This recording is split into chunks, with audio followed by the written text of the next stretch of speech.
Okay,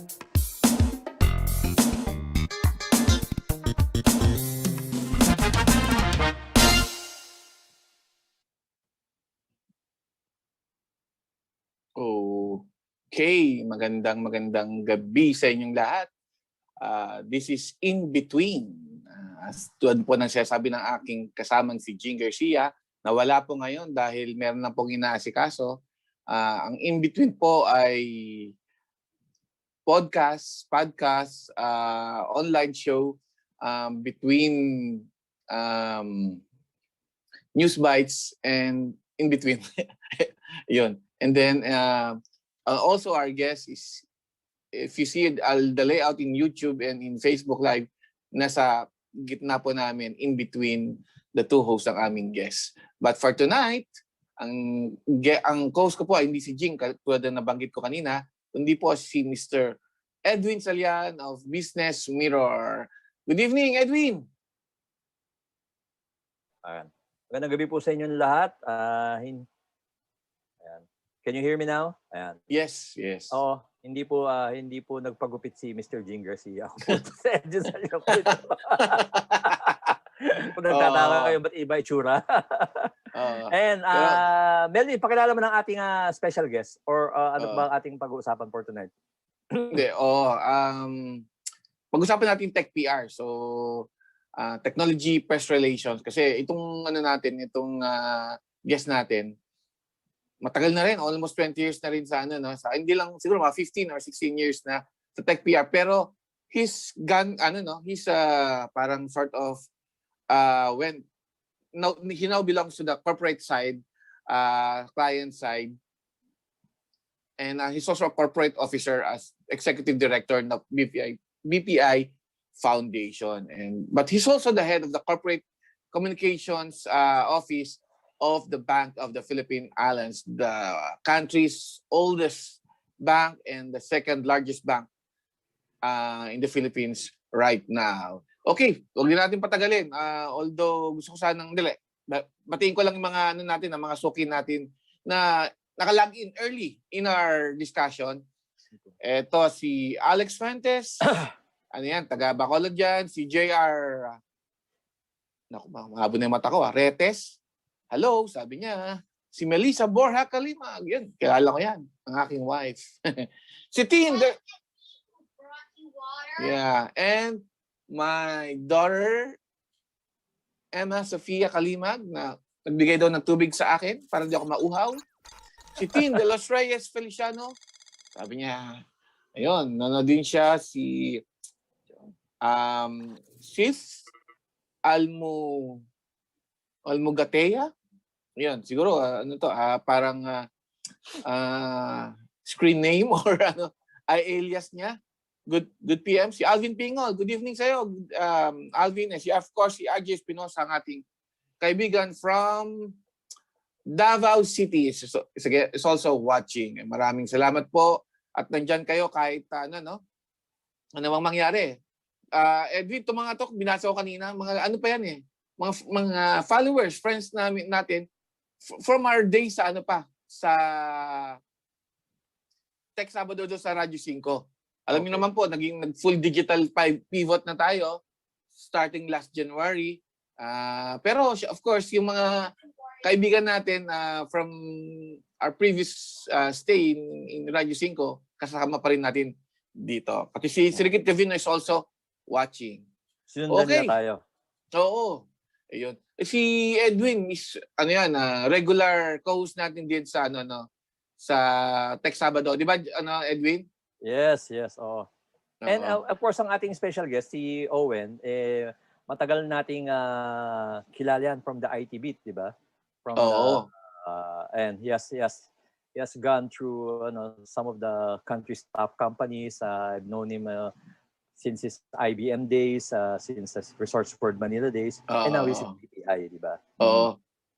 Sinabi mo na, pero di pa namin dapat natin na introduce for. Okay. Hindi, binagit mo na siya una, di ba? Kanina. Binagit ko na ba? Okay. Binagit mo Mr. siya Owen kanina. Camayo, Corporate Communications lead ng BPI and Executive Director as well of BPI Foundation. Good evening, Owen. Good evening again. Good evening, Melvin and Edwin. No, Mm. it's a pleasure being in between you guys, Mm. two tech uh, Ah, media icons. Maraming Yes. salamat. media icon. Hindi, si ano naman, si Edwin, may ano yan, national treasure na rin yan kahit papaano. Ah. Kasi medyo may edad na kasi si Edwin. Lahat tayo may edad. pero kami ni Owen pare, medyo makapal pa yung buhok namin. Puputina nga oh. Puputina. Ayun. Parang tayong Valentine's lahat parang nakapula tayo lahat. Oo May nga. shades of red, no? Lahat tayo, no? BPI color. Thank you. Pati yung background natin pati yung YouTube chat natin kulay-pula Oo nga. Yun. Okay, dun sa mga mga followers natin, kung meron pa kayong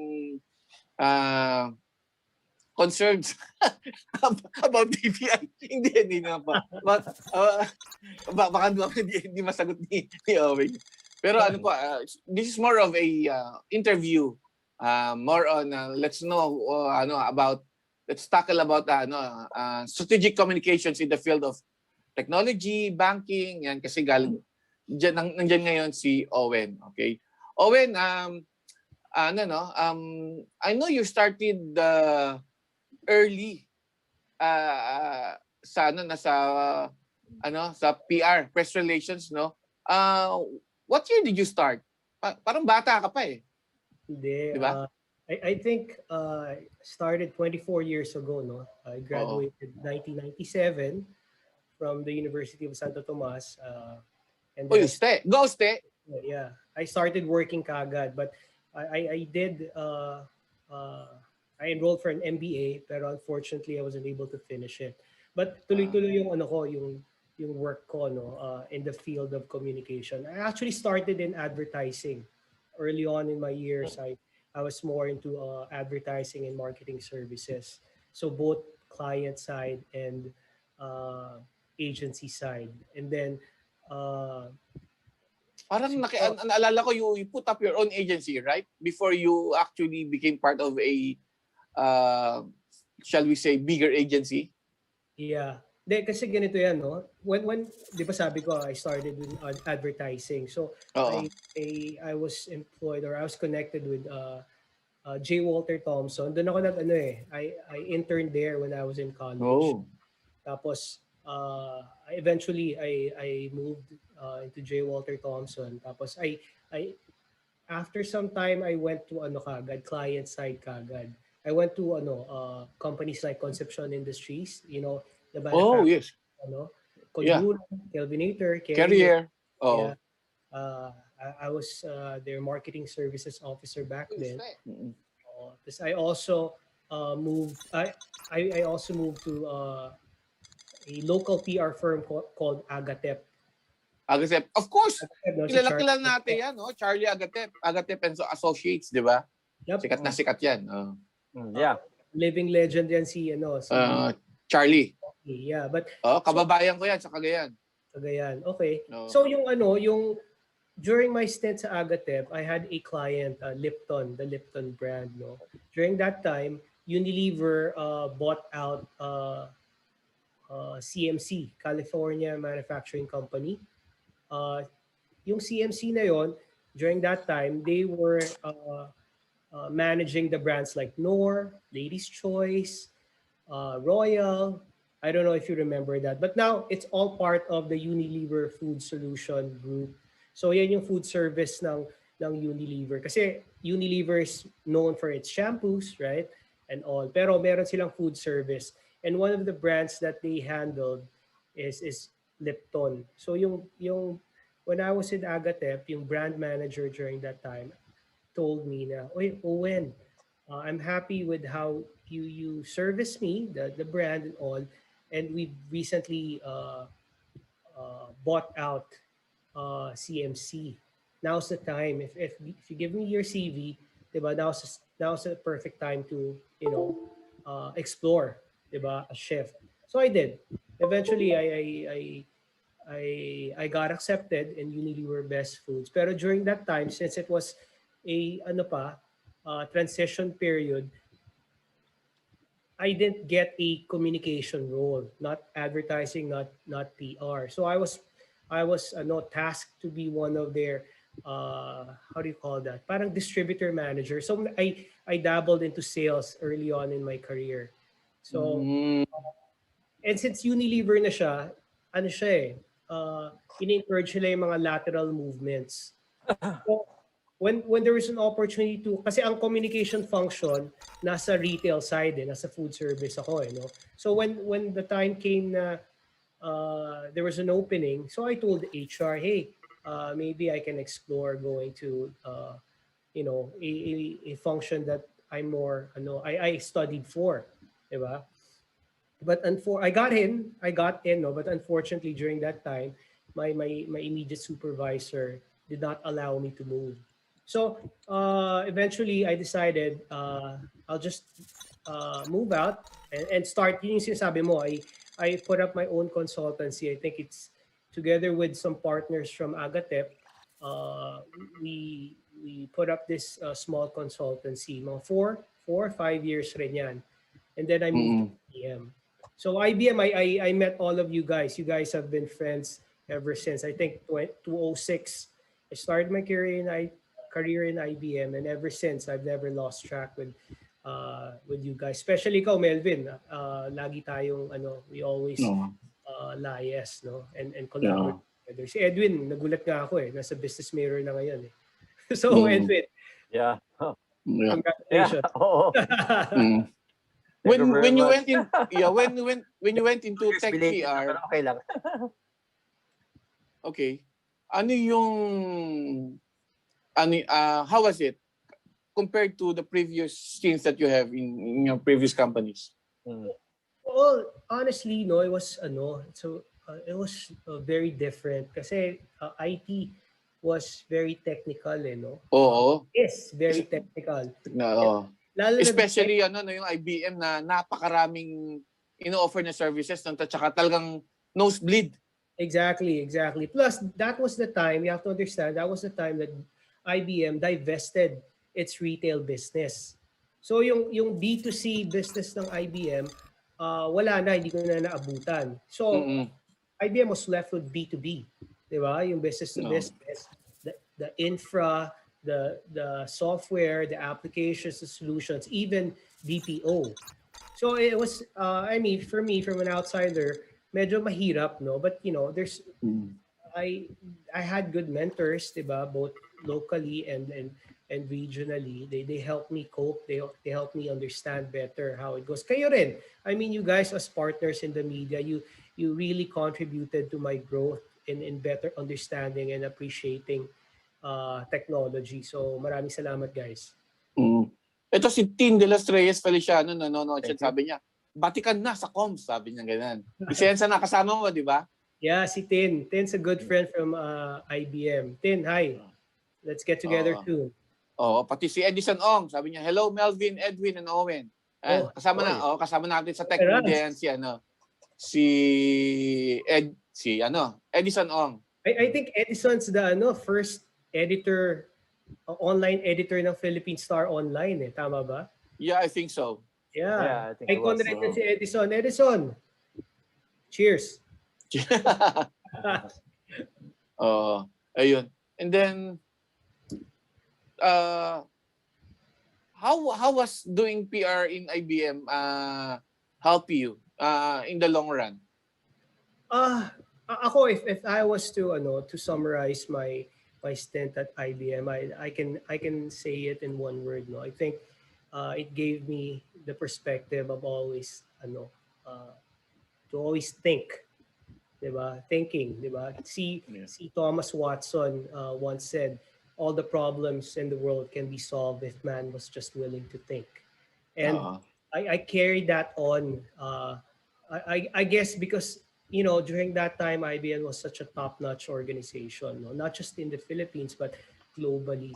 There's a lot of things that you can learn, no? But one thing that I really learned is the mindset of always thinking, always trying to think first, big picture, think of whatever things you have to do, say,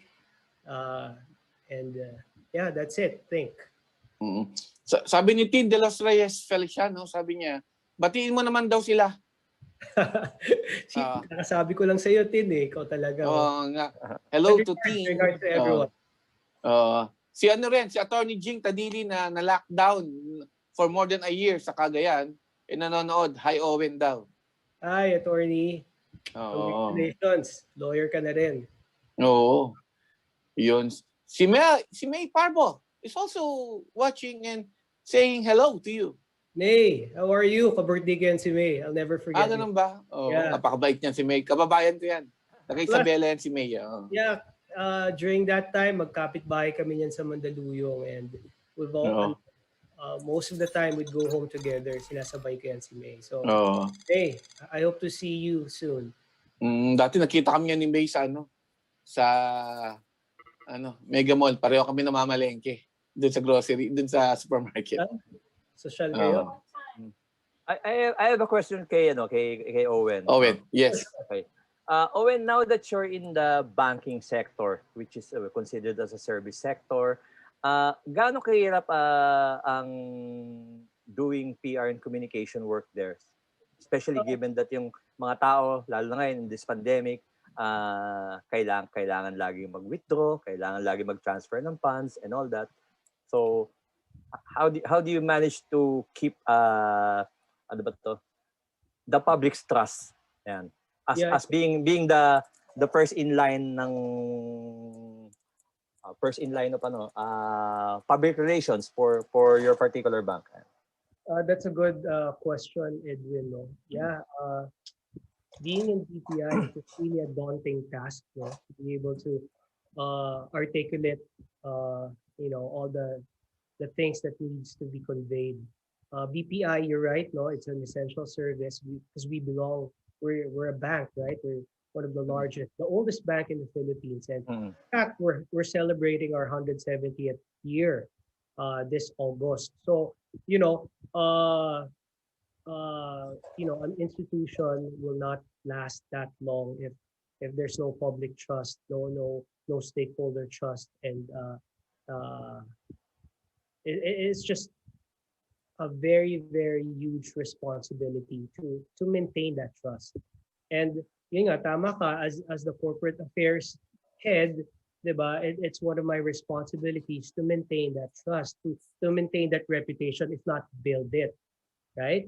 So it's different na. To answer your question, my function, the corporate affairs or corporate communications / public relations function has evolved and expanded significantly since I started 24 years ago.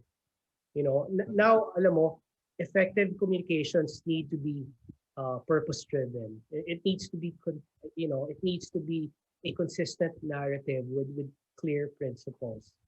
It should be customized or curated for different stakeholders, markets, and culture. So lahat yan ginagawa natin para each stakeholder can be addressed, diba? Obviously, you cannot please siguro an estimate of 8 million customers, no?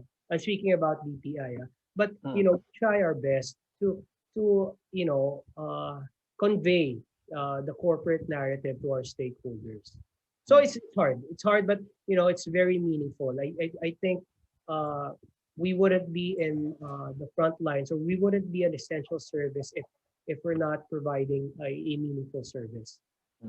What were the particular challenges that you faced in your department when the pandemic started?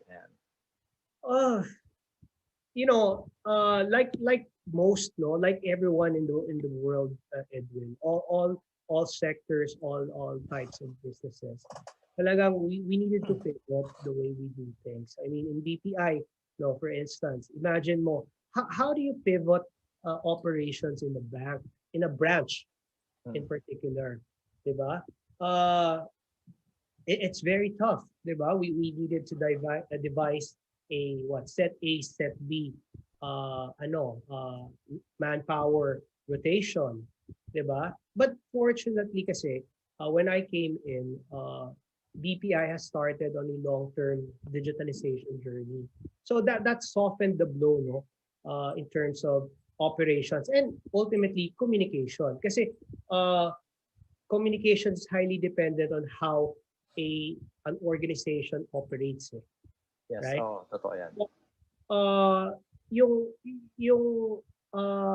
investment namin in this digital journey sort of paid off, diba? It's still ongoing, but it softened the blow. I'm not saying well, we did not feel it. In fact, we did, diba? Everyone felt it. We had a good bottom line in 2020. I considerably high, no? Compared to the situation. I think we had over 20 billion net income, and that's partly because we prepared for it. I mean, digital transactions, yung digital banking platforms namin were there. They served as lifeline for majority of our clients. Pero of course, sabi ko nga kanina, not all stakeholders are the same, or not all customers are the same. Some would would refuse to pivot, would refuse to shift to what's the normal, or at least it takes longer time, no, for them to shift. So meron pa rin tayong mga challenges, but overall, because of the foresight of our leaders, si Bong Consing, our immediate past president, our CEO si Mon Hokson, they initiated that long-term digitalization journey that softened the blow of COVID-19. May tanong si Tin, Owen. In this lockdown scenario, can one open an account online without having to visit the branch? In the case of BPI, is that possible? There's a functionality na in the mobile app that you can but this is for existing customers. Not for new. For new, it's in the pipe. That's Okay. one of the things that we're trying to fast track. Ako, humingi ako ng pasensya for those people who are a bit impatient. Kasi you have to understand, we are a legacy, 170-year-old organization. We cannot just, wipe away the legacy systems and, just, forget about it and then move to a newer one. Diba? Like customers, they're legacy customers, they're new customers. So kailangan yan. It's a slow burn process. We have to be mindful. Diba? We have to be considerate. Ganyan rin sa IT. You guys know. Diba? But Owen, so ang tanong kasi ni Tin, can one open online? Hindi pwede. Hindi pa pwede. Wala It's pa. in the pipe. For new to customers, it's in the pipe. For existing customers, they can na. They can kasi open new one. Kung existing customer ka na, you won't open another one kasi. Hindi pwede. Pwede pa ba? Okay. Okay. Oo. Okay. You want to open another account. You want to open another investment. You can do that. Pero pag new to bank, what we call new to bank, hindi pa. But it's in the pipe. We're all excited. We're all excited for that. Okay. Sabi ni Edison Ong, tama daw sabi mo kanina, Owen, he is indeed the founding online editor. It was then called Philstar I. Sabi niya, I for the internet, ibig sabihin ng internet. Organically produced by a journalist, sabi niya. Si May Parbo naman, she remembers the mantra ng IBM, like what you said, yung think and forward thinker, sabi niya ganyan. Ayun. Sabi naman ni Edison ulit, seems like a reunion with IBMers tonight, sabi niya ganyan. Ayun. Okay. Owen, balik tayo dun sa sa stint mo sa IBM. Okay? Biglang nag-fast forward tayo sa BPI. Yeah. Okay lang yan. What were the highlights of your stay in IBM? I guess yung exciting part ng isang corporate affairs practitioner really is yung the way you handle mga communication crisis or crisis activities. So during my stint, I was fortunate, and unfortunately, I experienced a major media crisis. During that Mm. time, the GSIS, SIS. uh, I won't mention the name now, but the head during that time publicly blamed IBM, and used IBM as a scapegoat for the pensioners, no, saying that, hey, we cannot release any pensions because IBM is at fault. So it was a massive campaign, multimedia, TV, radio, print, online. I was up against their lawyer, who is now a partner in one of the big law firms here in the Philippines, and that was challenging times and exciting times also. So I guess if you ask me what's my most memorable uh, activity in IBM as an IBM, I think that's it. No, I saw it through from the onset when it started, when we attacked it, and up to the day that it got resolved. Diba? We signed an MOU to move forward with the GSIS management, and that for me is is an end-to-end experience, end-to-end journey. Nagka-crisis, minanage mo, kasi you cannot really kill a crisis. You just have to manage it. Diba? You were able to manage it, and then we were able to resolve it. Diba? We agreed to move forward with GSIS management. So that's it. That serve as a parang challenge and highlight na rin, no? Yeah. Kasi we were able to tackle it head on, di ba? Yeah. You know, a lot of things happen there, no? I mean, under mga exclusive round tables, di ba? With you guys, one-on-ones, talking to different lots of people, a lot of coordination, a lot of, I went around the country, di ba? Looking for, trying to find out the sentiments. Kasi ako, halimbawa, I'm in Cebu. I'm in a cab. Naririnig ko yung radio ad ng GSIS in the local dialect. Tatanong ko sa driver, ano pong sinasabi nila? So it's a nationwide campaign against IBM. It's a smear campaign. It's a black propaganda, and we had to diffuse it. So again, both exciting and challenging times for me. I remember I interviewed si James Velasquez.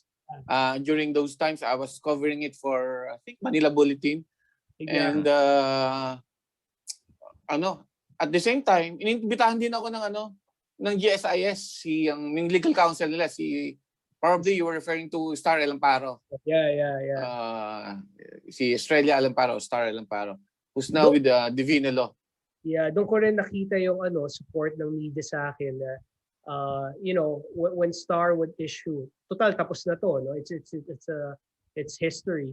When Star would issue a press release against IBM, before media would publish it, they'd send me a copy of the press release. So get a reaction from you.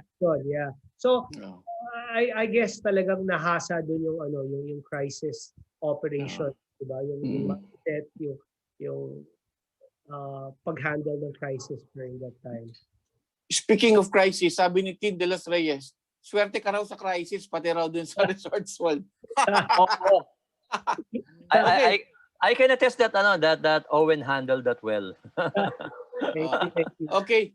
Speaking of Resorts World, let's go to your stint in Resorts World.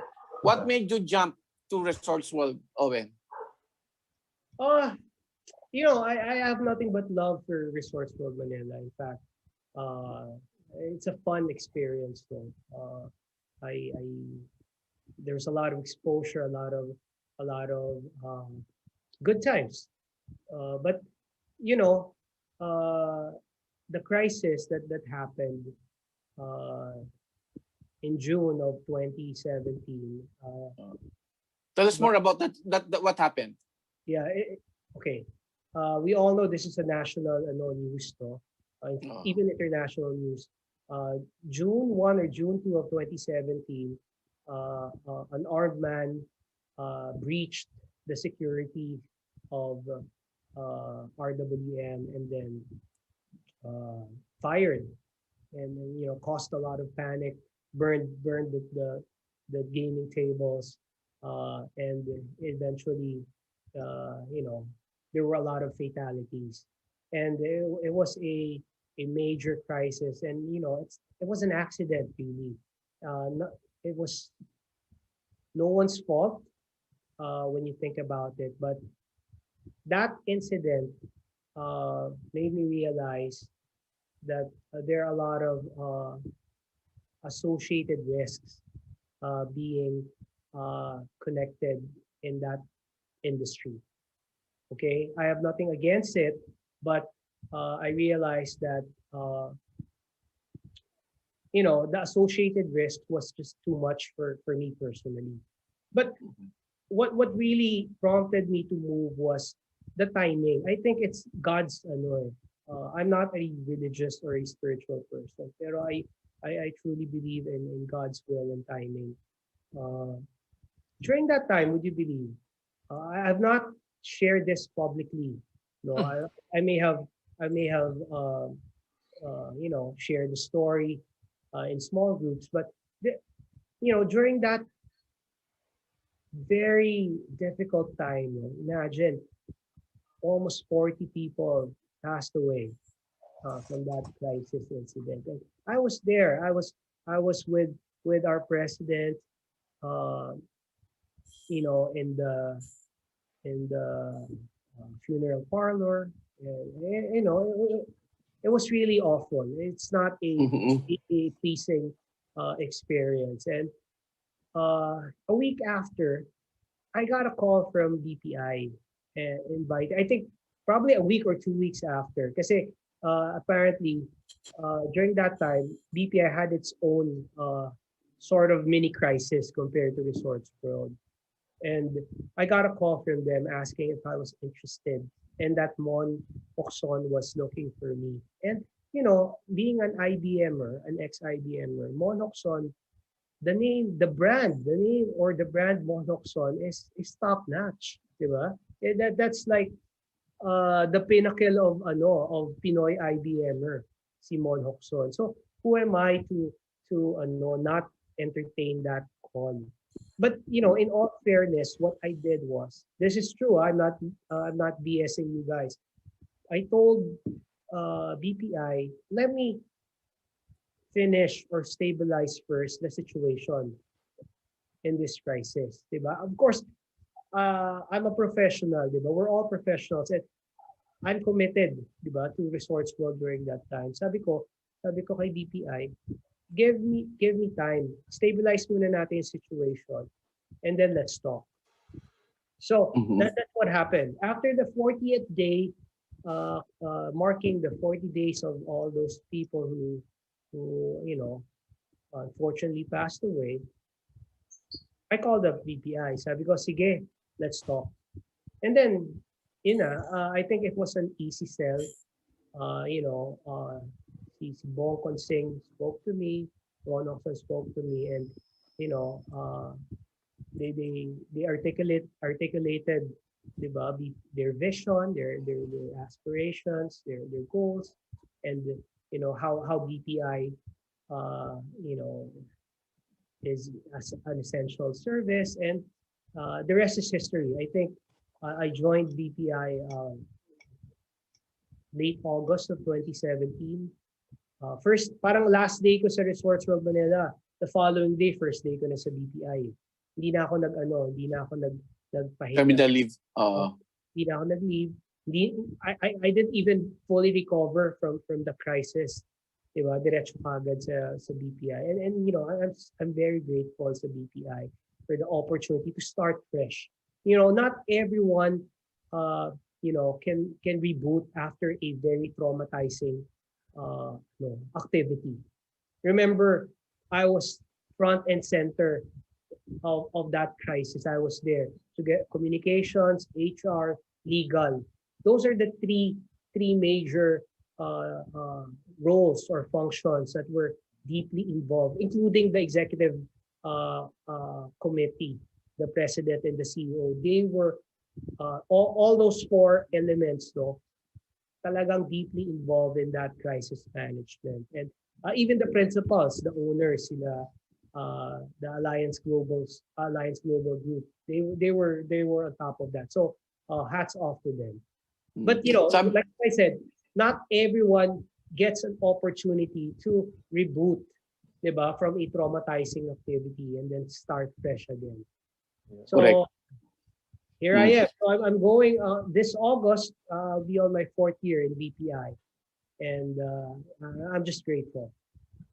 Sabi ni Edison Ong, I agree, magaling ang pag-handle niya sa Resorts World crisis. I had a first-hand experience on how Resorts World handled it. Yun, sabi ni Edison Ong. Sabi naman ni May Parbo, marami raw kayong padalo ng Quill Awards when you were with IBM. We bagged so many awards in IBM because of Owen. Nuts. Sabi niya ganyan. Ayun. Okay. Owen, let's... Yes. May magbe-break na ba tayo o ano? No. Diretso lang. Yes, go. Owen, do you consider yourself the adventurous type? Kasi di ba, when you were with IBM, it's in tech. You could have stayed with the tech industry, another tech company, and then you jump to another totally different industry, Resource World Manila, and then from Resource World Manila, pumunta ka naman sa BPI, which is another totally different industry. So, di ba, you could have stayed in a certain comfort zone, pero you took all these challenges. Yeah, I guess, Edwin, maraming factors yan. But a key there is, diba, life is about continuous learning. Diba? We never stop learning, and kasi ang mindset ko is, I don't dwell on the challenges. I look at things as opportunities. Diba? If I don't know something, if I'm not good at something, it's an opportunity to learn or to be better at something. I guess going from one industry to another, it helped me. Diba? It's sort of kumbaga adds on to my template of experiences. And one day, I don't know if I'm able to use it to my advantage, but right now, if I had my way, if you tell me, if I go back in time, if I had my way, if I can choose again, I think I'd still go the same route. It's exciting. It's exciting that way. Plus, it's also God's timing and will. So, yeah. Not really exciting. I'm not really an exciting person. I'm more of a classic guy. More.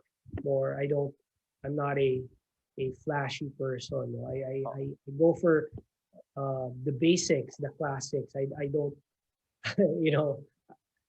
That's not my personality. I like classic. I'm a classic guy. Well, following up on Edwin's question, it used to be, may perception noon that the banking sector is basically parang staid, parang napaka old style, placid na, hindi siya exciting. But with the digital transformation appending the banking industry, parang naging tech driven na rin siya, di ba, Owen? So how do you handle or lay down the strategy in communicating the what you're doing right now, tech driven innovations? That's a good observation, Melvin. In fact, some of the leaders would say, baka in the future we're no longer called a bank. We're like a technology company that offers financial services, diba? So pwede. That's a possibility, no? But like most things, nag-evolve, diba? Nag-evolve in time. The need depends sa needs ng tao, and you gotta how do I call it? You gotta take the good with the bad, diba? If there's a good opportunity here, pursue mo. If there's a bad one, close it out, diba? Parang it's a bit parang agile mindset and model.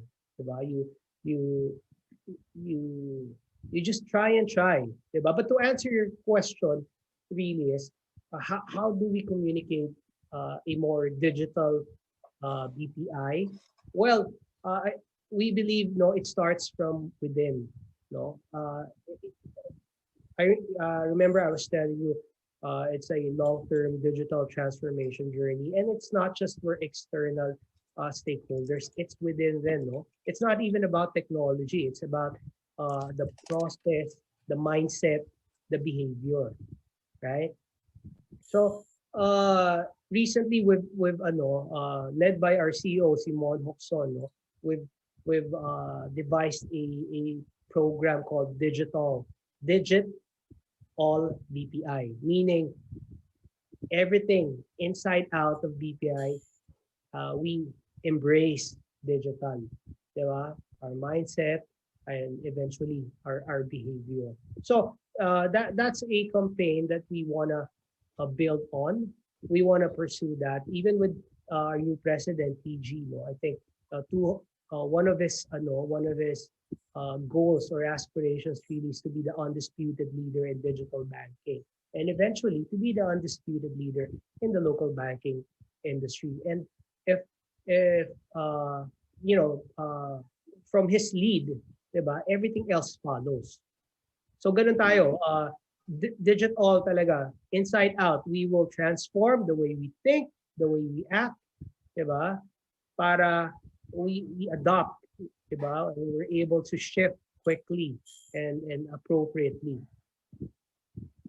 Correct. Owen, how do you compare yung BPI environment to your previous work stints Oh, okay. in terms of communication? I guess this is for the first time because IBM is mostly B2B, right? B2B, okay. Siya, business to business. So mas targeted into smaller groups ang communication mo. Ang RWM naman, though it's a B2C, it's a niche, right? So integrated resort, you only communicate to a niche consumer. But in BPI, it's a genuine B2C. It's highly consumerized na nga eh. Diba? I mean, if you take a look at what, say, 8 million bank customers, that's a lot of people. That's a lot of stakeholders. And that's just one stakeholder, the clients now. There's regulators, there's employees, diba? There's business partners. Remember with digital banking, one of the imperatives that we have is open banking. So meaning we cooperate and compete with different types of with different partners through different APIs. So ang raming stakeholders. So the communication for BPI is what? More than easily 10 times bigger than RWM and IBM combined. So it's extra tough. It's extra daunting, but on the flip side, it's extra meaningful, right? I've always said this, to my team and to anyone I speak to. I truly believe in BPI's purpose. Diba? That's the bonus. That's the bonus, no? They've got my buy-in. Diba? I enjoy what I do. I believe in its purpose. So that's one of the things that really drives me. Even though it's so hard, diba? It's so difficult. I've never, honestly, truthfully, in my 24 years in the communication field, I've never had to work this hard. And I'm not complaining. You see it from all the way from the top, all the way from the president, CEO, COO, and the rest. They really work so hard. Even the board of directors work so hard. And if you don't if you don't do your job, nakakahiya ka. It's mahihiya ka if you take pride in what you do, diba? And you see your leaders work their work as hard as they do. Talagang it's amazing. siguro because they all believe in BPI's purpose. Diba? 8 million people depend on us to do our job. Diba? 8 million customers expect us to provide them good service. So always put that in your mind, and I guess all the challenges and all and the issues uh, can be managed. Mm. Let's also mention the fact that your new president and CEO, si TG Limcauco, is basically a tech guy din kasi he worked for a time sa IBM in 1983, and although he spent most of his corporate life sa Ayala, BS math major siya, di ba? Analytics. Talagang analytics guy. Yeah. So so it will be a very exciting time for BPI digital transformation. At the same time, the one leading it is a tech guy na talagang driven by decision making but based on data. Database. Diba? Yeah. Database decision making. Yeah. I think that's the way to go. No, we have so many data. No? We have to always try and churn out or pull out the insights from those data. Kasi that will be the differentiator, diba?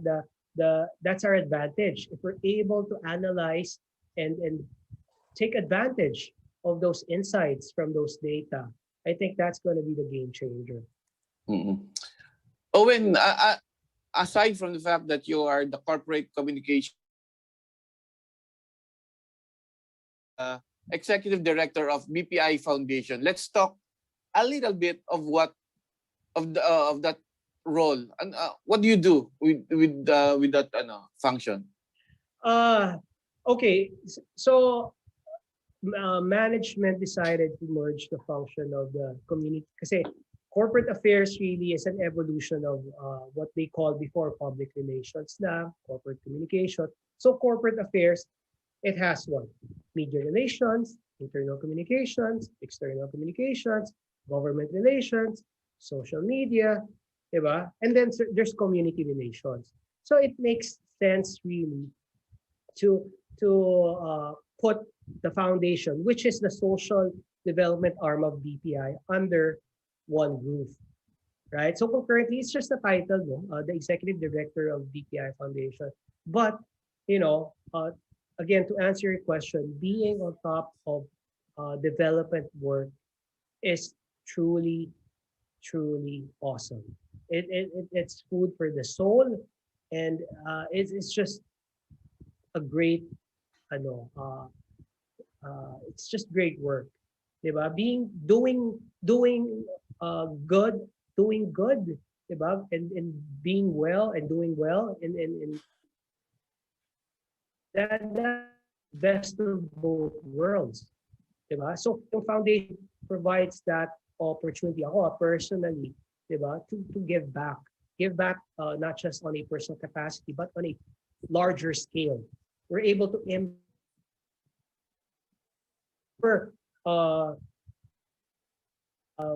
when I was appointed executive director of BPI Foundation was to recalibrate the 40-year-old vision, mission, and purpose of BPI Foundation. Kasi I believe that kailangan a corporate foundation is aligned to its principle, which is BPI. So BPI is in the business of financial services. So we decided, and with the board's blessing and approval, we aligned the vision, the aspiration of BPI Foundation, which is to create a financially inclusive society where every Filipino is empowered to have a better life, right? So our mission yan really is to spur responsible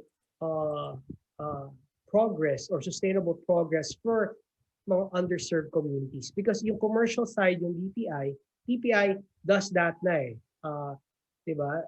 BPI ang looks after the financial wellness and well-being of its customers. Eh paano yung mga underserved and unbanked people? That's where BPI Foundation comes in. Remember, BSP numbers state that what 70% of the population at least is unbanked. So ang dami-daming unbanked na tao. So again, the vision mission of foundation is aligned with BPI's vision for financial inclusion or a better Philippines. Diba? Kasi when there's financial inclusivity, diba, eventually we will all have better lives and we will have a better country, better Philippines. That's the vision of BPI. So ang BPI Foundation contributes to that vision. Okay. Owen, correct me if I'm wrong. No? The BPI Foundation also handles the BPI's CSR initiatives, di ba? Ano-ano bang mga CSR initiatives ngayon ng BPI right now? Okay, so part of the recalibration that we did last year was we streamlined our advocacies. Okay, like what I said, the corporate foundation must be aligned with its principles. So our first key advocacy is about financial wellness. Okay, so financial wellness, dalawang two main initiatives yan. Financial education and then enterprise development and livelihood. So sa financial education, meron tayong flagship program like FinEd Unboxed. So those are financial literacy programs, no, being rolled out to different communities and stakeholders. On the other hand, we have enterprise development and livelihood. So meron rin tayong tinutulungan for mga livelihood enablement sessions, diba? Tinuturuan natin. For example, one of the communities we focus on is the social enterprise. So we have a program called CNAG. Okay, CNAG is focuses on nurturing the social enterprise sector. When you say social enterprise, diba, these are small, medium enterprises or mostly startups yan that focus on the triple bottom line: people, profit, and people, profit, and planet. So yung tatlo, tinatouch na, kaya sila social enterprises. So hindi pa yan officially, ang social enterprise sector, hindi pa yan officially recognized ng BPI as a sector. But it's our goal to make it recognized. We're working with BPI, diba, to really spur and create and promote that sector. Kasi that's a form of sustainable business. Imagine, di ba, if a startup or a small or a medium enterprise that focuses on people, planet, and profit grows into a big corporation. Di ba? Ang rami niyang matutulungan. Di ba? So Yes. That's the first advocacy, financial wellness. The second advocacy is sustainable positive change. So sa sustainable positive change advocacy namin, meron tayong initiatives under environmental sustainability, plus meron din tayong arts management, because BPI has always been a strong advocate for the arts, diba? Not just for culture and heritage, but also for financial wellness also, because it's an investment also, diba? When you think about it. So yung environmental sustainability, meron tayong mga programs na mga farm to table. Meron tayo, one exciting program that we recently developed under environmental sustainability is sustainable cities. I don't know if this might sound familiar sa inyong dalawa, no? Because Parang smarter planet yeah, exactly. Okay. So itong sustainable cities program, doon ko pinattern yun really. We want to build sustainable cities one city at a time. And we've locked in a partnership with the City of Manila, kay Isko, kay Yorme.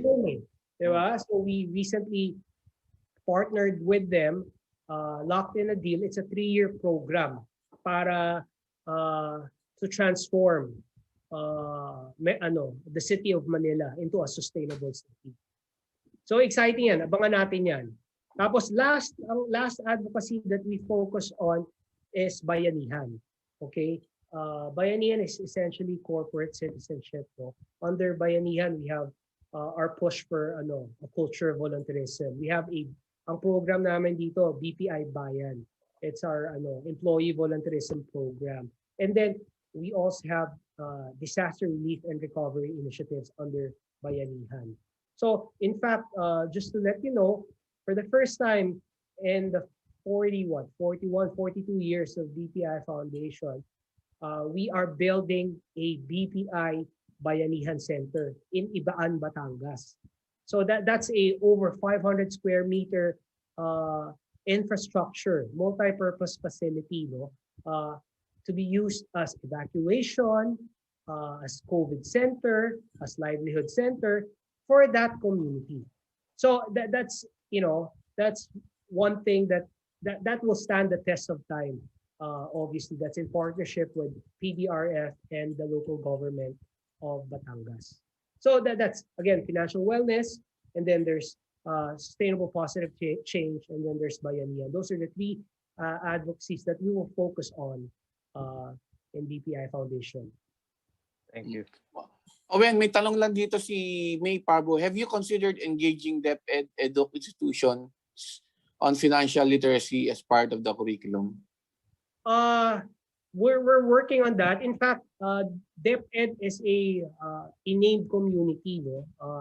Sila sa mga beneficiaries ng mga FinEd Unbox program namin. Ang specific beneficiary is the DepEd personnel, not the students. Right? So we believe kasi if we teach the teachers first, di ba? And then they will be enabled and empowered. Diba? So next phase siguro niyan, we can embed, diba, the financial literacy, similar to what we did in IBM before, diba, when we influenced a curriculum change sa CHED, diba? Hopefully we could apply something similar with FinEd and Box. Thank you, May, for the question. Your fellow communication professionals, sila Aida Baltazar, Mylene Crespo, also are watching, including Tom Wagan. Go Owen, sabi niya. Si Tom, kaibigan natin yan. He used to work in IBM as well. Now, dati, iBoytis, alam ko eh. Pero now, he's doing in another company, right? Si Tom. Okay, si Josa Matet, good evening. Pasukin natin yan. Si Jenny Rodillo is watching, my classmate ko no high school. Si Beng Love, sabi niya, gandang gabi. Saan po surging? May nasikaso lang po. Hopefully next week, nandito na po siya. Okay, Owen, siguro last question for me before we wrap up our show kasi it's almost 1 hour na. Hindi natin namalayan. Napasarap ang 5 or 10 years down the road, where do you see yourself? I don't know where the future holds. No, I think in 5, 10, I'm nearing retirement na. I'm old already, but I hope to establish some sort of legacy for myself and in the industry also. And I don't know if it's the right platform and it's the right thing to say, but if you want to know what I want to accomplish and what I want to leave behind, medyo ano siya, it's a bold and very aspirational talaga. Gusto mo bang malaman, Melvin? Yes, go. Legacy? Yes, bakit hindi? Go. Well, okay, ganito yan eh. This has been my goal naman ever since, and our new president and CEO si TG Campos said recently to us leaders, if you want something done, you've got to call it out. It makes sense, no? Diba? Alam nga namang tahimik ka lang and not say what you really want to do or what you want to happen. So I'm calling it out, as stewards of the company reputation. It is my aspiration, my personal aspiration, that one day our function, itong corporate affairs function, or more popularly known as corporate communication function, will have a seat in the boardroom, right? So from a communications perspective, sitting on the executive committee gives us a sort of a real-time 360 view of the business. Diba? It allows us to hear firsthand and advice on emerging issues as they happen. Diba? Kung kailangan ba ng internal or external stakeholder management, we can easily help shape the solution from the outset. Diba? I believe we've got to be able to influence decision making also, not just for crisis situations, but also proactively, Melvin and Edwin, no? To really help shape the corporate narrative and ultimately influence perception and reputation. So that's my aspiration. That's probably my goal personally, professionally. For myself, kahit hindi na mangyari sa akin, if I pave the way that, organizations, local organizations start to adopt that mindset, di ba? Kasi I've seen it happen in European countries, in American companies. The chief reputation or the chief communication officer really sits in the boardroom together with all the C-levels. Diba? I know we're not as a mature market as the Americas and the European markets, but who knows? In 5, 10, 15 years, maybe I could pave the way for achieving that goal. Okay. With that, we thank you, Mr. Owen Camayo, Head of the Corporate Affairs Department. Corporate Affairs. Yeah, group of BPI and Executive Director of BPI Foundation. Tapos humabo lang yung colleague na si Rachel Dangin Jimena. Ayun, si Rachel. Nanonood na rin. Hey, hi Rachel. Late yan. The late na Rachel. Okay. Salamat sa lahat ng mga nakinig at nanood via Facebook Live sa ating episode for tonight. And we thank you, Owen, for your your guesting for tonight's episode of In Between. And of course, to our guest co-host, Edwin Salyan of BusinessMirror. Edwin, last words? Last words, parang mamatay na. Parting words? Well, anytime. Owen, nice catching up with you. Pare, when this pandemic is all over, let's get together and tayo nila Melvin. Yeah. Uy, maraming salamat, guys. I mean, before we end the show, no, I honestly enjoyed this guesting. It's like a reunion of some sorts. Yes, oo. Yeah. Ang daming nag-comment ng mga colleagues mo, ha. Bibihira to. Oo. Si Tom, si May, si Rexy, Tin, di ba? No, I miss all of you guys. I mean, one day we'll all get together. We'll all catch up, about the past, present, and future. So thank you very much. Keep safe. God bless everyone. Okay, thank you very much, Mr. Owen Camayo, and the rest of our viewers on Facebook and in YouTube. Okay, huwag niyo po kalimutan sundan ang aming social media properties in Facebook, Instagram, and Twitter. TechSabado and Newsbytes.PH. Okay. This is Melvin Kalimag on behalf of my co-host Jing Garcia na hopefully makabalik next week, and our guest co-host Mr. Edwin Salyan, our national treasurer. Magandang gabi po sa inyo. Magandang gabi po sa Okay, sana kung lalagyan mo ng national treasurer Mas okay. Okay. Okay. Thank you very much. And see you again next week. Salamat, guys. Salamat. Thank you very much. Thank you. Thank you. Bye.